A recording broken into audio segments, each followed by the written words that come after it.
আরে আরে ভাবছো তো যে সুমি এভাবে রেডি কেন হয়েছে? তোমরা তো জানোই যে এরকম ড্রেস কিন্তু আমি পরি না। যারা আমার ভিডিও সবসময় ফলো করো তারা ভালো করেই বুঝবে যে আমার ওই ব্যাগি জিন্স আর টপ ছাড়া আর কিছু নেই বলতে গেলে। আমি তো এইসব ড্রেস পরিই না বলতে গেলে। তো আজকে ফাইনালি পরেছি, তার কারণ আজকে বাড়িতে একটা অনুষ্ঠান রয়েছে। এতক্ষণ নিশ্চয়ই ভিডিওর ক্লিপগুলো দেখে বুঝতে পেরেই গেছো কি অনুষ্ঠান। আরে হ্যাঁ, আমাদের মাম্মামের আজকের অন্নপ্রাশন। তো তার জন্য বাড়িতে আজকের গৌরাঙ্গ মহাপ্রভু এসেছে। আর এই যে আমাদের মাম্মাম সকাল থেকে শুধু কেঁদেই যাচ্ছে। তো মাম্মামের ফটো সেশনের জন্য যে জায়গাটা সিলেক্ট করা হয়েছে ওখানে ফুল টুল দিয়ে একটু ভালো করে সাজানো হচ্ছে। আর এই যে হচ্ছে আমার একটা কাকুর মেয়ে যে কিনা ফোন দেখতে বিশাল বিজি। তো ফাইনালি এখন সবার ফটো তোলা চলছিল আর আমিও এখানে ফটো তুলছিলাম। আর এখানে তো মাম্মাম বিশাল কাঁদছিল। প্রায় 4-5 মিনিট ধরে একটা ফটোর জন্য অনেক স্ট্রাগল করেছি, কারণ ওকে সামলাতে হচ্ছিল, বিশাল কাঁদছিল বাচ্চাটা। আর এটা হচ্ছে কাকু, কাকিমা, ভাই আর মাম্মাম। তো এখানে লিচি ড্রিঙ্ক খেয়ে নিলাম আমরা, কারণ আবার কাজে লেগে পড়তে হবে। যেসব অতিথিরা আসবেন তো ওদেরকে ফোঁটা দিতে হবে। তার আগে আমরা চলে এসেছিলাম খেতে, কারণ এটাই হচ্ছে ফার্স্ট পঙ্গল। তো ফার্স্টেই আমরা খেয়ে নিবো ভেবেছি।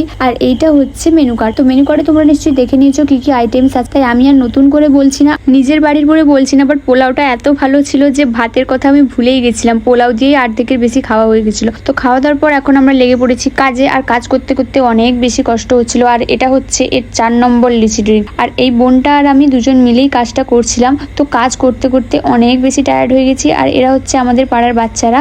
আর বলতে বলতে পরপর তো গেস্টরা চলেও গেছেন, কারণ যেহেতু লেট হচ্ছিল। আর এখানে আমি একটু ঘুমাচ্ছিলাম, তাতেও শান্তি নেই, কারণ কখন টুক করে ভিডিও করে নিয়েছে আমি বুঝতেই পারিনি। আর আজকের আমি দেখতে পেলাম ফটোগ্রাফারদের রিয়েল স্ট্রাগল, মানে মাম্মামকে একটা ফটো তোলার জন্য অনেক ওরা স্ট্রাগল করেছে, অনেক কষ্ট হচ্ছিল, কারণ মাম্মাম এদিক সেদিক করছে খালি। বাট অনেকক্ষণ ধরে চেষ্টা করার পর অনেক ফটো ক্লিকস হয়েছে। অ্যান্ড ফাইনালি সবশেষে এখন মাম্মাম শুয়ে পড়েছে আর আমরাও এখন বাড়ি চলে যেতে চলেছি। তো দেখা হবে নেক্সট ভিডিওতে। টাটা।